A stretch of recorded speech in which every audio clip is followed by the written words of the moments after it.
Hi guys! Welcome to the Grateful Knitters. I'm trying to, podcast more often. Do not come here. The cats are driving me absolutely bananas. They're fighting behind the camera. Go. It's been crazy. See, they just messed up my setup here. No. 2 girl cats. Don't ever do it. Especially if they have opposite personalities. One is like super mellow and the other one's nuts. So that's my word of advice for the day. Okay, so here we are. I'm going to try to make this one a little longer than the last one. It was only 5 minutes before. But I have a few things to show you. I've made a ton of progress on my... Oh, I didn't even introduce myself. For anybody that's new, my name is Stephanie. This is the Grateful Knitters podcast. I live in California, near the beach, about 10 miles away from the beach. What else can I tell you? I work in education.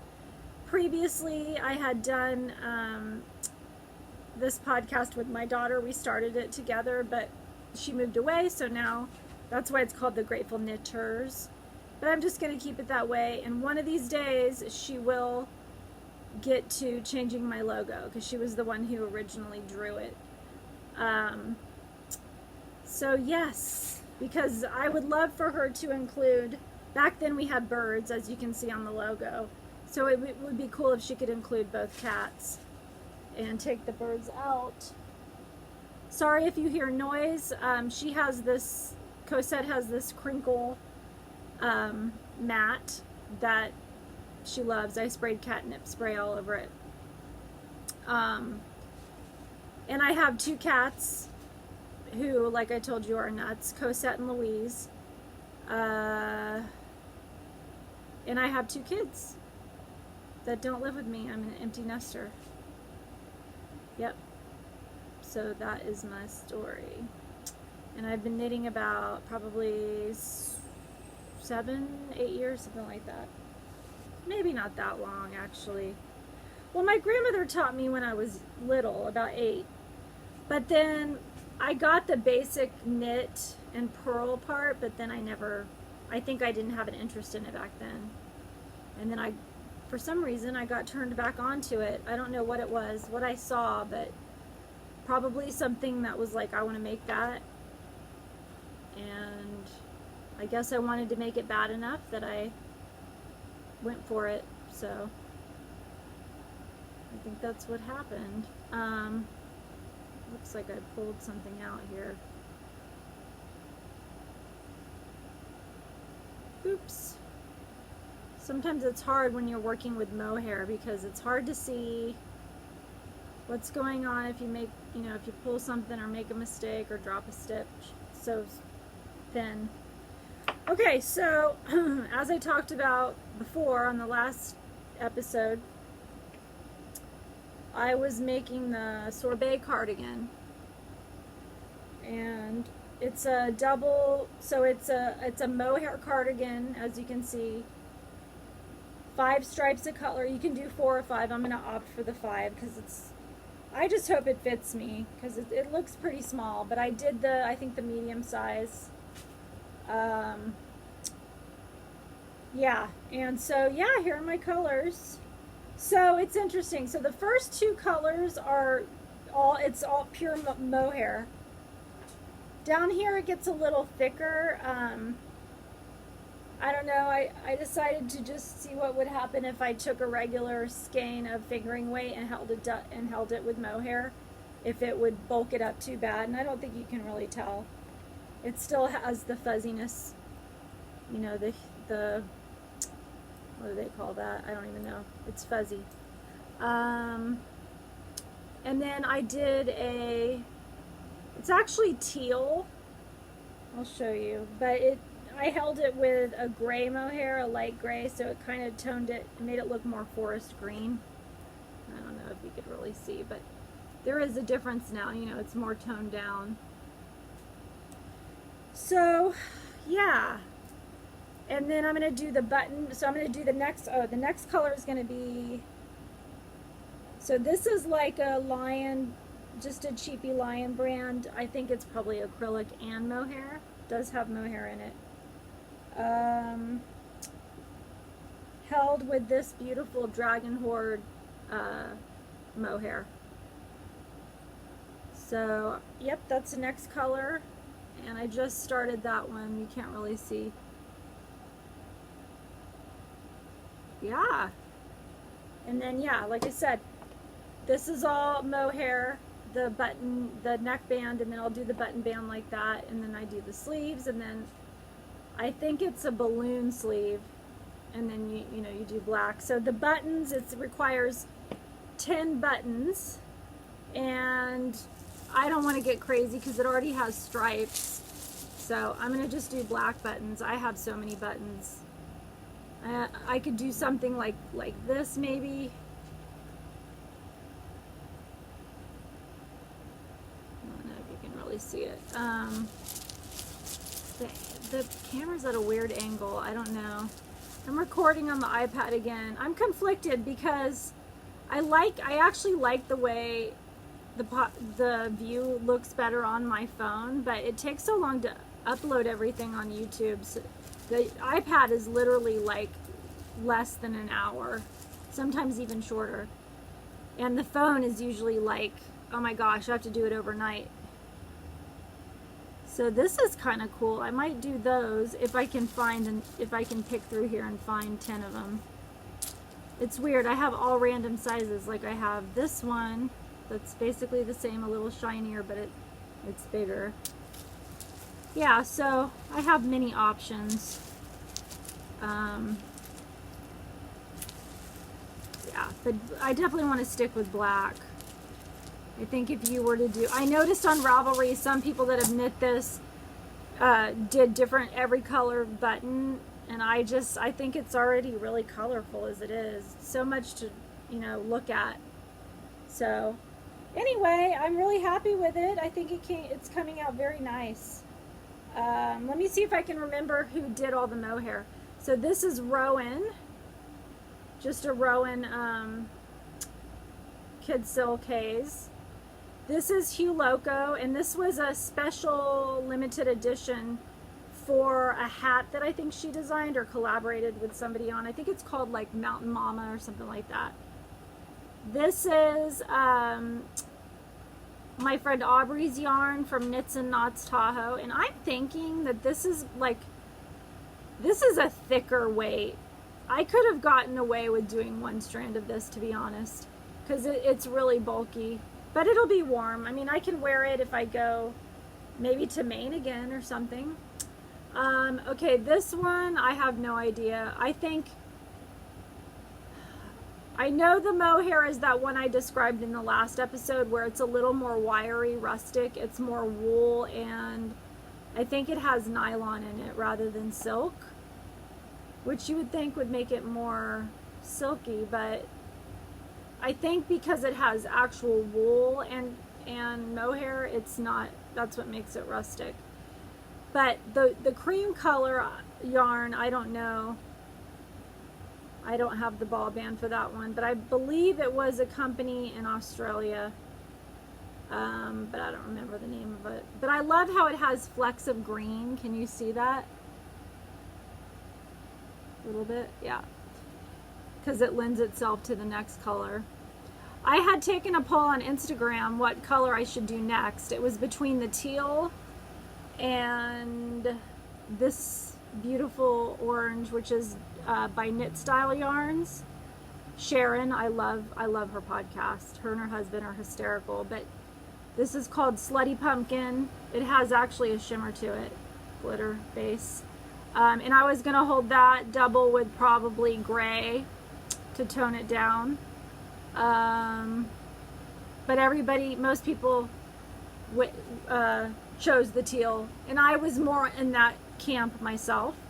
So yeah. So yeah, I'm having a lot of fun doing this because it's pretty mindless, you know. So there's that. Okay. Oh, and I did, so it's the Sorbet cardigan by Mille Freed, and I will put the information in the show notes. I've been really trying to do better with that. Okay. Sorry if the AC is going again, but you know, it's stuffy in here. I can't really open the windows because my screens are broken. I need to fix that. Okay, so the next thing I want to show you is back a while back when Ellie and I went to Stitches West in San Jose, California. We stopped by Elizabeth Doherty's, I think it's called Blue Bee Studio, her booth, and the nicest lady, who actually is pictured, is the model. She not gifted me. She did give me a pattern. It wasn't this one, but I tried on a lot of their samples and stuff, and she was just so helpful. But this one I got a card for, and I was very inspired because I think I tried it on and loved it. So, and I have the perfect yarn for it that's been in my stash since probably last summer. And it's linen, because I think this one requires merino fingering weight, but this is fingering weight. I hope it is. I haven't even, yes. So Yama from South Africa yarn, and I waited probably a year for this yarn because I bought it before COVID hit, and then once COVID hit, it was impossible to get it, so we waited a really long time.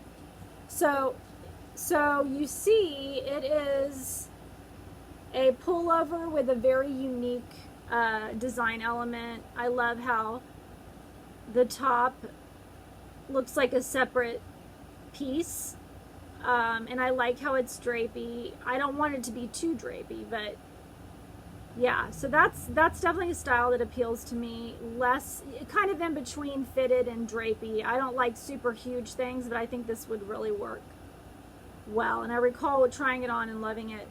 So I've decided I'm going to do similar, these similar colors, but I'm going to do the main body, I think, in this color, and then do the top part, and I have the same. So this one it's linen single, so it's 90% South African merino and 10% linen, so it's only 10% linen, but I hope it's enough contrast. I think it is.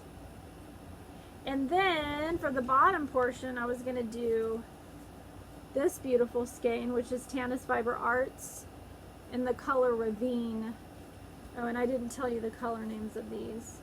This one is Henna, which is super spot on name. And this one is Ursi's B15. I don't know, but it's like a coffee color. It's really pretty. Yep. So that's what that's definitely, I don't know that it'll be the next sweater I make because it's summery, but it's possible. I don't know. Okay, so I don't often have, I mean, I do have acquisitions. I don't share a lot of my acquisitions just because sometimes I don't know. I just feel like I'm not saying it's bad if other people do that on their podcast, but sometimes I feel like it's sort of like, I mean, I like to promote companies, but also too, I think it can tend to make people feel down if they can't afford to buy all these expensive skeins and bags and things like that. So, because I know myself, if I watch too many, I get overwhelmed with the amount of cool stuff is out there that I can't have, which sounds so bratty, but yeah, I think that it's just a little much sometimes. That's my personal opinion, but once in a while, if I get something really cool, I want to share it and give credit where credit's due to the artist. So I've been hearing a ton about Freckled Whimsy, and I don't have a ton of self-striping yarn, And so I thought, I went on her website because the Grocery Girls, I think they were the ones who kept showcasing her yarn, and the skeins were just so beautiful. So I broke down and bought a skein, which, I mean, come on, look at it. It's so pretty. This one is called Champagne Supernova. So I don't know. I mean, maybe socks. I'm not a big sock knitter. I need to practice more. Yeah, or maybe, okay, so here's the next thing. I was going to talk to you guys about striped projects. So I looked up a few that, you know, what's cool about Ravelry is you can search with in the advanced search engine, you can look for very specific and limit, you know, pretty much anything that you want to find, you know, according to weight or yardage, or, you know, you can narrow it down very specifically. So I did that. My search terms were, let's see what I chose. Okay, so I used the keyword self-striping yarn. I did the yardage of 300 to 450, so you could just do a one skein project. Obviously knitting, and then the category was cowl or shawl wrap. I didn't do socks, but these are some ideas. So yeah, Life's Rich Tapestry by Susan Ashcroft. That's lovely. Looks like it's got some unique elements to it. It might even be like mosaic or brioche, which I've never done. Oh, there's Daybreak by Stephen West. I've wanted to make that. That would be beautiful with this yarn.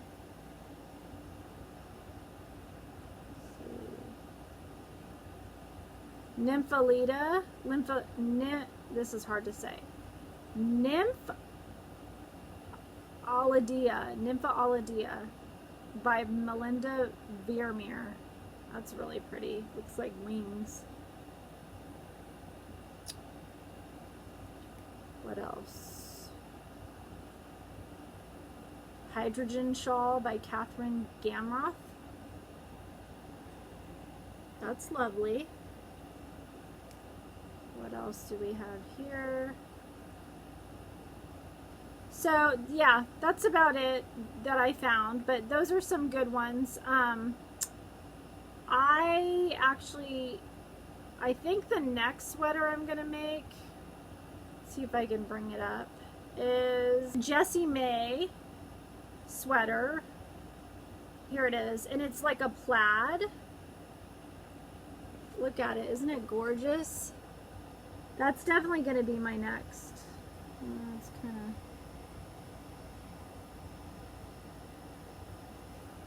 let me see if I can go to the actual real post. Oh, there it is. Isn't that pretty? I mean, I would make mine longer, but this one is called the Granging. So it's GR number 8 Gingham Raglan by Jessie Maed, and there's so many pretty versions of it out there. If you hit the hashtag,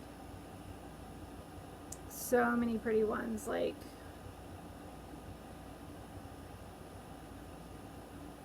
look at hers. So pretty.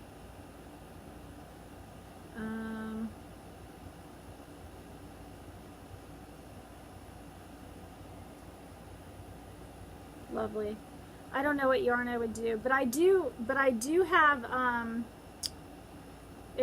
think it calls for 3 skeins of spin cycle, which I have that. I have 3 skeins that I acquired over time, and that would look really nice. So I might do that. It really does feel good to use up stash. Like, there have been moments with this, with the Sorbet cardigan where I've thought, oh, I should just run out and grab, it'd be easier just to go to Monarch and get, you know, a mohair all the same, so I don't have to like look through my stash and try to pair stuff together. But I don't know, it's fun that way to do it like this. And I think it's come out nice. And I'm using up what I have. I don't need more yarn. It's just really, you saw my stash, it's crazy. Okay, so that's the striped yarn. And the other thing I want to show you was, and I did a long time ago talk about this pom-pom issue, but I really want to challenge myself at some point and make something hard. And I think I'm up for the challenge of this sweater. And it is in the Pom Pom Quarterly magazine, and this was back in, gosh guys, I don't know, spring of 2021. Okay, it was a quilting version. So a lot of the designs were inspired by quilts, in other words. So this one is the one I'm talking about. It's called the Crux sweater. Oh no, the lighting is kind of, there you go. And it's almost like a sashiko, but done in knitting. It's just absolutely stunning. And the artist is Amalia from Kindred Red, and I have a lot of her yarn. She used to live closer to me in the Bay Area near San Francisco. Yeah, and so I think this is a seamed sweater, but it's just so darn, look at all the detail. So I think with hers, she used her own yarn. It's a DK weight. I think it's a cotton blend that she used. But I actually have some of her kind of a neon. She's known for her bright colors. So I'm halfway there, or more than halfway. She said 4 to 5 skeins of different contrasting bright colors. I might need a little variation. I'd say the 2 pinks, maybe they're too close together. I don't know. I've also seen it done in blues too, which, you know what, I'll find it. I'll find that version of the blue one and put it here. Yeah, but I'm super inspired by that. So that may be, I'm not sure when I'll do it, but I definitely want to make that. Okay, so it's almost like a jacket. That's what it's like. Okay, back when Ellie was here, I think it was the first visit. And when was that? I don't know. I'd have to look back, but I mean, it's been within the year, I'm pretty sure, but because she did 2 visits this year, I think.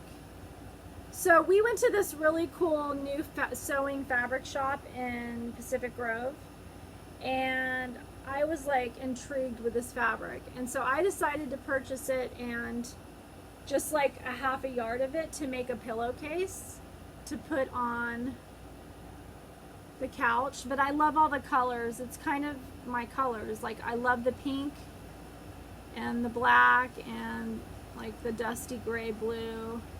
Doesn't have teal. Teal's my other color, but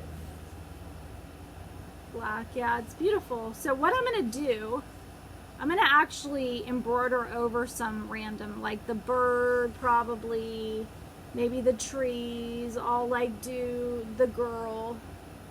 But it's got such funny detail, and it's a famous artist. I think the lady told me he does cartoons or something. I don't know. Or he did a movie. Let's see. It says the Ghastly, I can't even read that. Pastry? I don't know. De Leon Design Group. I don't have my glasses, even though I have 50 pairs. I never have any. It's like an umbrella. You never have them when you need them. I actually was proactive and went to the dollar store this weekend because that's where I get a lot. I have prescription readers, but I also, who can afford to have 50 pair of prescription? So I just get, like, I think actually my prescription's changed. I just get my readers from the dollar store, but I got the wrong ones. I mean, I only spent $3 on them, but I got all these cool colors. I found purple ones, but they're not the right strength. So I can't use them. Waste of money. Okay. And last thing I want to show you is I finally got my sewing machine out and pulled out some fabric, kind of measured, dusted off my sewing machine, threaded stuff. I replaced the needle because that was a big deterrent why I wasn't sewing. And I looked for some fabric that I've already washed. And I came up with this, which I think is really pretty. It's like a batik-y, I don't even know what you'd call that, ice dyed or something. And I want to try to make this right here. It's just a little flouncy top, and it says it's super easy, so we'll see. Super vintage. My cousin actually, her friend moved and she had all these old sewing patterns, and of course I was like, can't turn that down. So I have no idea what I'm doing. It's been years since I think since I was a kid, since I've read a sewing pattern. So I really don't know how to do that, but I'll have to look it up to get some help on that. And I think it's possible that my friend might take me to Rhinebeck. So we'll see. That would be amazing. So it's actually a week after because my school district that I work for, we have several breaks throughout the year, more than several, like 6. And we get a fall break, but unfortunately it's the week before Rhinebeck. So I think I do have vacation time, so I think I will take some extra time because I never do that, and maybe just be gone an extra like 4 days or something like that. But that's kind of a bucket list thing. I really want to do that, so that would be a dream. Now finding lodging over there might be difficult, but my girlfriend who lives over there sent me a couple links to kind of secret places that not too many people know about. I don't know if they're like friends of hers or what, but yeah, we'll see. So, and that's October 14th through the 17th, I believe. Okay, my friends, I think that's about it. I just want to touch base. Nope. Cat trying to come in. Ah, Louise. So I will end there, and I hope that you guys are having a great week, and that you are knitting and making, and you are well. Okay, thanks for tuning in. I really appreciate it. I'll talk to you guys soon. Bye.